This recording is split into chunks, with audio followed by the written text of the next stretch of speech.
siempre sobre el final.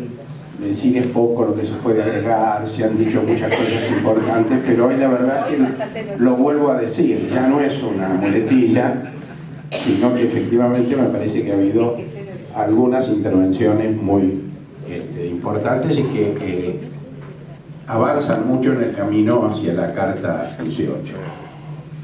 En primer lugar, quiero decir algo sobre lo que planteó Aurelio del aniversario de la derrota alemana en la Segunda Guerra Mundial. Me parece que en este espacio de Carta Abierta, que es un espacio de confluencia de tradiciones políticas, estos temas históricos adquieren una importancia mayor. Y esto se ve en las charlas que tenemos entre nosotros cuando tomamos café. No siempre se advierte en los debates de la Asamblea, donde estamos mucho más acuciados, por ejemplo, por lo que pasó en las últimas elecciones de capital. Pero creo que vale la pena algunas reflexiones, porque como bien dijo Aurelio, esa derrota alemana y el peso que tuvo la Unión Soviética en la derrota alemana, y agregaría yo el desarrollo de la resistencia antifascista en los países de Europa Occidental, con una presencia dominante de la izquierda, explica en buena medida el desarrollo del capitalismo y de la vida en Europa a partir de 1945, ¿no? Es decir, los estados del bienestar, el desarrollo de la socialdemocracia, todo eso tiene que ver, el Plan Marshall también, que hizo posible una reconstrucción más rápida de Europa. Todo eso tiene que ver con que la confrontación entre el capitalismo y el socialismo era una realidad política en ese momento. Pensemos que el Partido Comunista Italiano tenía un peso importante en la resistencia. Ahora los historiadores acostumbran revisar y a ver hasta qué punto siempre fue tan importante o no. Lo mismo pasa en Francia, pero no se puede negar que esas dos fuerzas terminaron la guerra, no en vano participaron en lugares importantes, en los gobiernos de coalición que se formaron, terminaron la guerra con un prestigio y de masas muy importante. Entonces, en 1989, cuando cae el muro de Berlín, para sintetizar el movimiento de crisis de los socialismos reales que se fue produciendo en esos años, se plantea el cuestionamiento a toda esa experiencia socialista, asimilándolo al nazismo y al fascismo. Es decir, el concepto de totalitarismo, que pasa a ser el predominante en el debate intelectual, en la academia y en el discurso político, no establece diferencias entre la experiencia iniciada en la Revolución de Octubre, a partir de la Revolución de Octubre, y lo que había sido el proceso del fascismo italiano y el nazismo alemán. Eso es, como lo demostró Enzo Traverso y mucha otra gente que ha escrito sobre esta cuestión, eso es falso desde el punto de vista teórico, pero además lo grave es que eso preparaba una operación política que tendía a dejar sin historia a la izquierda. ¿Por qué? Porque la resistencia antifascista en España, en Italia, en Francia, en Grecia, en la mayoría de los países europeos, no en todos, era la historia del movimiento obrero y la historia de la izquierda europea. Entonces, si esa lucha, que en muchos casos se había hecho marcada por una fuerte simpatía o identificación con la Unión Soviética, pero en todos los casos había sido acompañado por los comunistas identificados con la Unión Soviética, aparecía cuestionada con esta idea de que simplemente habían sido aliados de un fenómeno totalitario, ¿no? Y, por otra parte, se decía entonces que los movimientos antifascistas habían sido una pura invención de la Unión Soviética. Es decir, esto permitía, como les decía antes, dejar sin historia toda esa lucha. Parecía que no había tenido sentido, había sido como un gran engaño, un gran equívoco, y esto explica, por ejemplo, que en Francia se pudo decir algo que hubiera sido impensable unas décadas antes, y es que tal vez el más famoso historiador académico de ese momento, que se llamaba François Furet, escribió una serie de libros, y cuando vino el bicentenario de la Revolución Francesa, dijo: la historia de la Revolución Francesa ha terminado, porque la Revolución Francesa ha terminado. Y para la izquierda francesa, decir que la Revolución Francesa ha terminado es como quitarle el programa político, porque este no es el momento de profundizar esa discusión. Pero toda la lucha de la izquierda en Francia tendía a realizar lo que en su programa se llamaba las tareas incumplidas de la Revolución Francesa. ¿Qué quiere decir esto? Lo que se proclamó fue el fin de la idea de revolución. Y para que no quedaran dudas, que no era simplemente una resistencia a las formas violentas de la revolución, sino una oposición a toda posibilidad de modificación del capitalismo, François Furet escribió otro libro que se llama El fin de una ilusión, que se publica después de la caída de los socialismos reales, que muestra en realidad también que el comunismo no fue sino una gran ilusión, un gran engaño en el que la gente creyó durante un tiempo, pero que ahora no hay posibilidad ninguna de pensar sensatamente ninguna modificación de la sociedad capitalista. Entonces, todo esto nosotros lo vivimos de otro modo, porque en ese año 1989 Menem recorrió el mundo y volvió diciendo que en todo el mundo, y repitió el discurso de François Furet, obviamente en tono más riojano que académico, como correspondía, pero de cualquier manera estaba diciendo lo mismo. Y cuando Fukuyama poco después escribe su libro, estaba diciendo exactamente lo mismo. Entonces, nosotros tenemos que reivindicar esa historia. En la Argentina hemos tenido la dificultad de que esa gran tradición antifascista, democrática, de izquierda, de lucha por el socialismo, no siempre se entendió bien con otra gran tradición nacional popular de lucha por el federalismo, del irigoyenismo, el peronismo, etc. Carta Abierta es un ejemplo pequeño, pero no tan pequeño, de que esas dos tradiciones aquí se pueden entender, pueden confluir. Y entonces creo que si no hubiera muchas razones que tienen que ver con la defensa de este proceso de transformación que estamos viviendo en la Argentina desde el año 2003, si no hubiera otras muchas razones para explicar la necesidad de Carta Abierta, yo creo que solamente esto de poder haber avanzado tanto en un proceso de diálogo entre tradiciones políticas que ha sido tan difícil en la Argentina es otro motivo para estar satisfechos de haber creado esta agrupación y de venir aquí cada 15 días, aunque nos siga por lo menos a mí.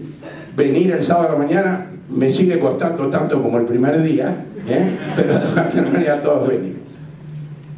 En segundo lugar, quería comentar que estuve esta semana en la reunión de balance sobre el resultado electoral que se hizo en el agrupamiento de Unidos y Organizados, donde esta vez la presencia fue bastante más amplia de lo que es habitualmente. Estaban prácticamente todos los precandidatos que habían participado en la última elección, o por lo menos representantes de esas listas, y hubo una discusión que me parece que vale la pena relatar, no porque se hayan dicho grandes novedades, sino porque se dijeron en un ámbito que tiene algo de, es de algún modo la representación oficial del Frente para la Victoria en este momento en la ciudad. Lo primero que se planteó es que era evidente que estaba fallando algo más fundamental en nuestra propuesta o en nuestra falta de propuesta, que no se podía explicar simplemente por circunstancias, particulares, como por ejemplo que Michetti pudo llevarse algún voto que a lo mejor en otro momento había votado al Frente para la Victoria.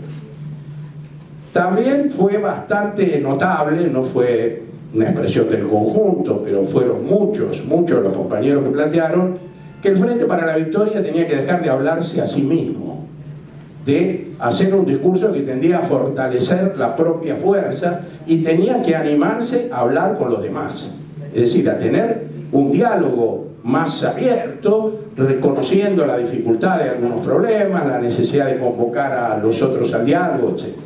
Y en tercer lugar, que tiene mucho que ver con esto segundo, lo dijo Tomada en el cierre de la reunión, que evidentemente el Frente nuestra lista, nuestra campaña, no había resuelto bien el problema de la relación entre nuestra identificación con la propuesta nacional y la falta de una propuesta más clara para la ciudad o de un mayor énfasis en la propuesta para la ciudad. Se discutió un rato esto, participamos varios, porque no es una cuestión fácil de resolver. En primer lugar, porque hemos dicho muchas veces, la exposición de Héctor Poyesi hoy me parece que ha sido muy clara en ese sentido, cuánto nos falta para tener una propuesta para la ciudad que merezca ese nombre. Y que esto no quiere decir amontonar problemas particulares, ¿no? Agregar 3 o 4 reivindicaciones más. Significa una definición como la que él hacía, de qué significa una política para una ciudad en transformación cuando uno se identifica con la defensa de los sectores populares en los términos más amplios. Y por otro lado, sabemos que lo que más fácil le resulta a nuestros candidatos es la identificación con el gobierno nacional. Entonces ahí se planteó claramente que no se trataba de identificarse menos con el gobierno nacional. Se trataba de que esa identificación con Cristina y con la labor del gobierno de estos años no ocupara un lugar tan central en el discurso que de alguna manera redujera la posibilidad de discutir los problemas de la ciudad. Eso fue aceptado por todos, lo cual no quiere decir que esto vaya a cambiar rápidamente, porque creo que hay dificultades reales para esto. Son muchos años en que nosotros hemos mostrado esta falta, a veces hasta de interés por la ciudad de Buenos Aires. Ahora creo que esto se está superando, pero durante muchos años no era solo falta de propuestas, sino hasta falta de interés. Y por otro lado, el peso del gobierno nacional en la elección es muy fuerte, y de algún modo es natural entonces que ocupe ese lugar fundamental. Y se discutió bastante, y me pareció interesante la conclusión, respecto a la pluralidad de listas en las PASO. En un momento yo me preocupé porque eran tantas las críticas que se hacían a el hecho de que había participado muchas listas, que empecé a pensar, bueno, no vaya a ser que la conclusión que saquemos de acá es que es mejor no hacer PASO. Mi preocupación era absolutamente infundada, aunque algún motivo histórico habré tenido para pensar esto, porque inmediatamente varios compañeros que hablaron dijeron lo mismo que yo pensaba decir. Es decir, que efectivamente no había sido bueno que hubiera tantas listas, pero en primer lugar que había que explicarse por qué no había sido bueno. No era una cuestión aritmética. Es que las listas que se presentaron no representaban claramente opciones, aunque fueran matices distintos, porque no hay 7 líneas internas hoy en el Frente para la Victoria.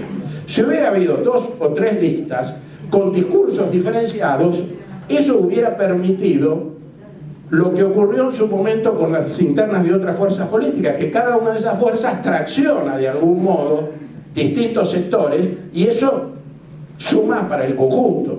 Pero si se da, por ejemplo, hay 3 jefes de gobierno para una única lista de legisladores, es muy difícil explicarle a la gente que hay entre esos 3 jefes de gobierno más diferencias que le interesen sostener su candidatura, porque si no, si hubiera desacuerdos más interesantes, no mantendrían una única lista de legisladores.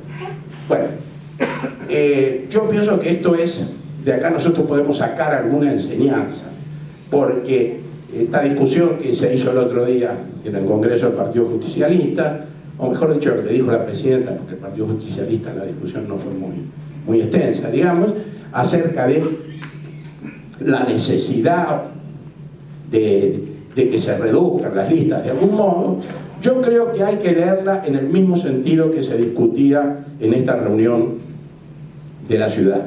Es decir, nosotros tenemos que defender que todas las expresiones, y sobre todo aquellas con las que nos sentimos más identificados, puedan participar en la interna y sobre todo que puedan participar en la vida política del kirchnerismo. Pero eso también implica que reconozcamos, por lo menos a mí me parece, que vayan a una interna separados Agustín Rossi y Jorge Tayana no es muy racional, porque yo que los conozco a los dos y soy amigo de los dos, podría establecer algunas diferencias, pero la verdad que me parece que son mínimas en función de las coincidencias que tiene. Entonces creo que esta propuesta no debe ser entendida solamente como que es mejor que sean pocos o que sean muchos. En algunas circunstancias puede ser mejor que sean muchos. Aquí lo que es importante, me parece, es que nosotros, esta recomendación que se ha hecho de que no proliferen las listas, ¿no?, como flores después de la lluvia, la entendamos en el sentido de avanzar con nuestra idea de garantizar que no ocurra lo que cada vez estamos temiendo más, es decir, la posibilidad de que surja un candidato del Frente para la Victoria que, como sugería Guillermo muy bien en su intervención, no esté identificado con las políticas de continuidad del proceso y profundización. Creo que, por ejemplo, yo por lo menos espero con mucho interés la presencia de Florencio Randazzo la semana que viene. ¿Por qué?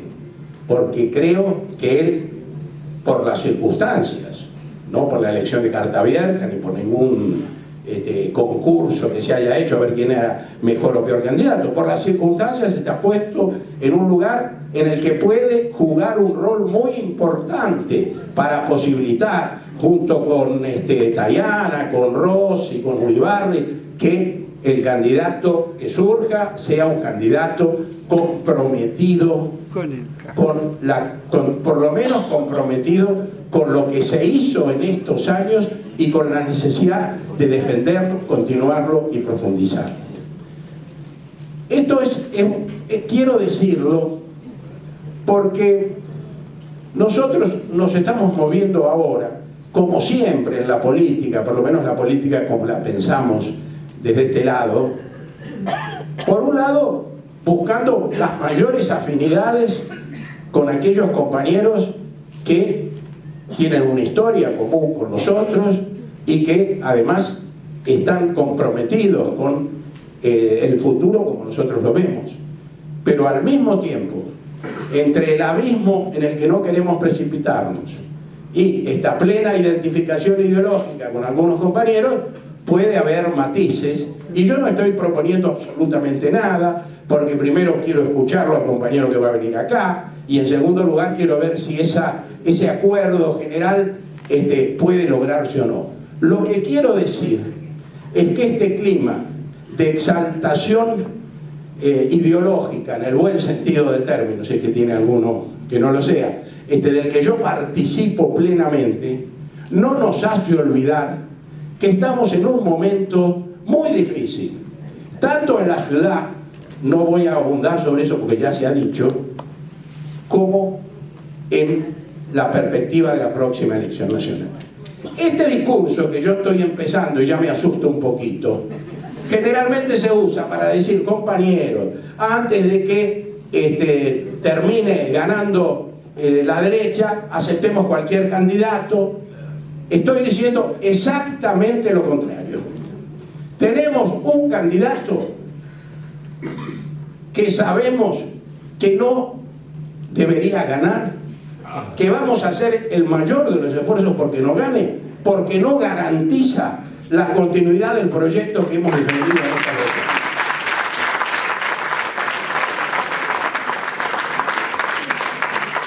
Para que ese candidato no gane, creo que tenemos que hacer todos los esfuerzos posibles, empezando por reivindicar el derecho de que participen en la interna y en la vida política del kirchnerismo con todas las posibilidades aquellos sectores más consecuentes con los que nosotros plenamente nos identificamos, pero también estar dispuestos a buscar todos los acercamientos y las alianzas que nos permitan evitar el proceso que tenemos que evitar, el proceso que amenaza con no solo con revisar muchas de las cosas que se han hecho, no solo con no continuar este proyecto de profundización, sino que de algún modo contesta, me parece, la inquietud que planteaba Pepe acerca del kirchnerismo más o menos puro. En política nadie es puro, salvo el que no se mete en la pelea y el que no busca alianza. Por lo tanto, no defendemos un kirchnerismo puro. Como lo dijo, creo que fue Guillermo, o Lido, o los dos, de lo que defendemos es al kirchnerismo. Es decir, aquí lo que se está jugando, y basta con ver algunas caras que vuelven a aparecer todos los días al lado de Scioli, es si el kirchnerismo fue un momento político de la Argentina que llegó para ir avanzando y construir una nueva identidad política sin negar su tradición nacional popular, pero al mismo tiempo abriéndose a todos los sectores, o si el kirchnerismo fue el momento de centro izquierda del peronismo que ahora estaría dispuesto a pasar un nuevo diseño corriéndose para la derecha. Hubo algunos, y somos muchos en esta sala, que nos fuimos del justicialismo, al que nos había costado bastante llegar y en el que ya llevábamos militando en los tiempos más duros de la Argentina contemporánea.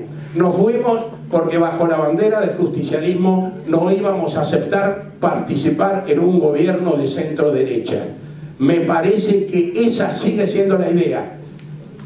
Desde el kirchnerismo construir esta identidad política en germen que cada vez resulta más real. Y entonces, para eso me parece que tenemos que tener la mayor amplitud, pero la mayor firmeza. Tenemos que convocar a todos los que quieran defender este proceso. No creo que en la carta tengamos por ahora que hacer nombre de candidatos, pero tenemos que insistir en lo que dijimos en la carta número 16, que esta no es una discusión de matices, que estamos frente a una situación muy complicada, que nos exige tener la mayor claridad para establecer cuál es el límite de aquello a lo que nos oponemos. Nos oponemos a cualquier posibilidad de volver atrás este proceso. Y estamos dispuestos a dialogar, a juntarnos, a pelearnos, a discutir y a coincidir finalmente con todos los que desde las más diversas tradiciones políticas quieran defender el proceso que se inició en el año 2013.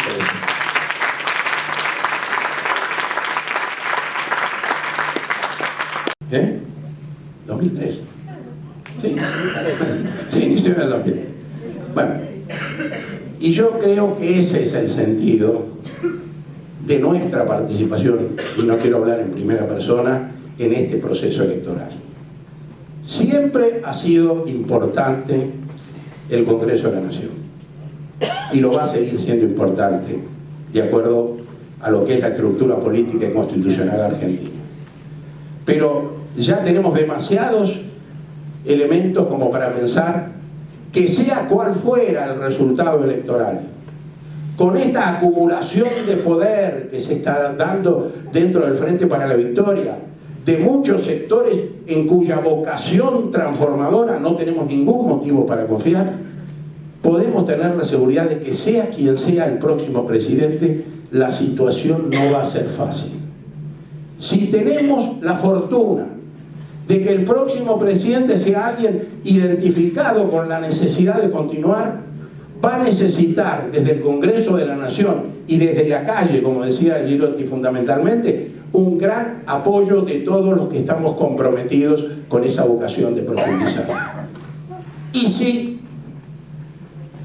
resultara lo que tememos, va a ser necesario demostrar que no es tan fácil revertir un proceso tan profundo como el que ha llevado adelante el kirchnerismo.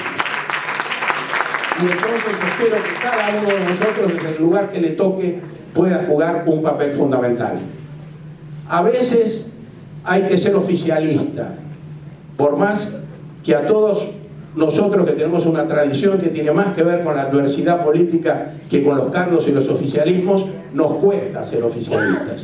Pero a veces hay que ser oficialista, porque es necesario apoyar y defender, acompañar y facilitar la profundización del proceso.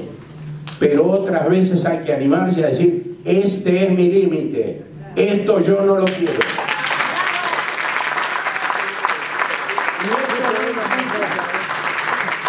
Por lo menos en mi caso. estar diciendo que si la interna tiene un resultado que no es el que nosotros queremos, nosotros vamos a emigrar del Frente para la Victoria o vamos a votar otro candidato. Lo que sí quiere decir es que entendemos que lo que se está jugando en este momento es futuro para el próximo decenio en la Argentina. Se están decidiendo cosas que van a tener consecuencias durante mucho tiempo. Algunos compañeros lo plantean con una naturalidad que realmente asusta. Bueno, algunas cosas podrán desmejorar, podrán retrocederse, pero nosotros, por lo menos yo, no pensamos así. Entonces me parece que todo lo que haga Carta Abierta por seguir apoyando claramente a la presidenta y por decir que entendemos que la mejor continuidad de este proyecto de la presidenta es aquel que se identifique con las políticas, como planteaba Guillermo, me parece que es fundamental. Y creo que la Carta 18 puede jugar ese rol. Y junto con la Carta 18, yo creo que nosotros vamos a tener que tener también un protagonismo político más fuerte. Porque la Carta va a tener seguramente una influencia grande, pero va a ser necesario discutir con muchos compañeros, va a ser necesario plantear claramente en la sociedad esta posibilidad, porque la perspectiva que estamos viendo todos los días no es como para decir que estamos tranquilos. Tenemos un único motivo para estar tranquilos, y me parece que no es poca cosa, y es que estamos seguros que si las cosas empezaran a rumbear claramente en el sentido de cuestionar lo que se hizo en estos 12 años, la presidenta de la Nación, la compañera Cristina Kirchner, estaría tan disgustada como nosotros y estaría tan dispuesta como nosotros o más a hacer todo lo necesario en ese sentido. Nada más.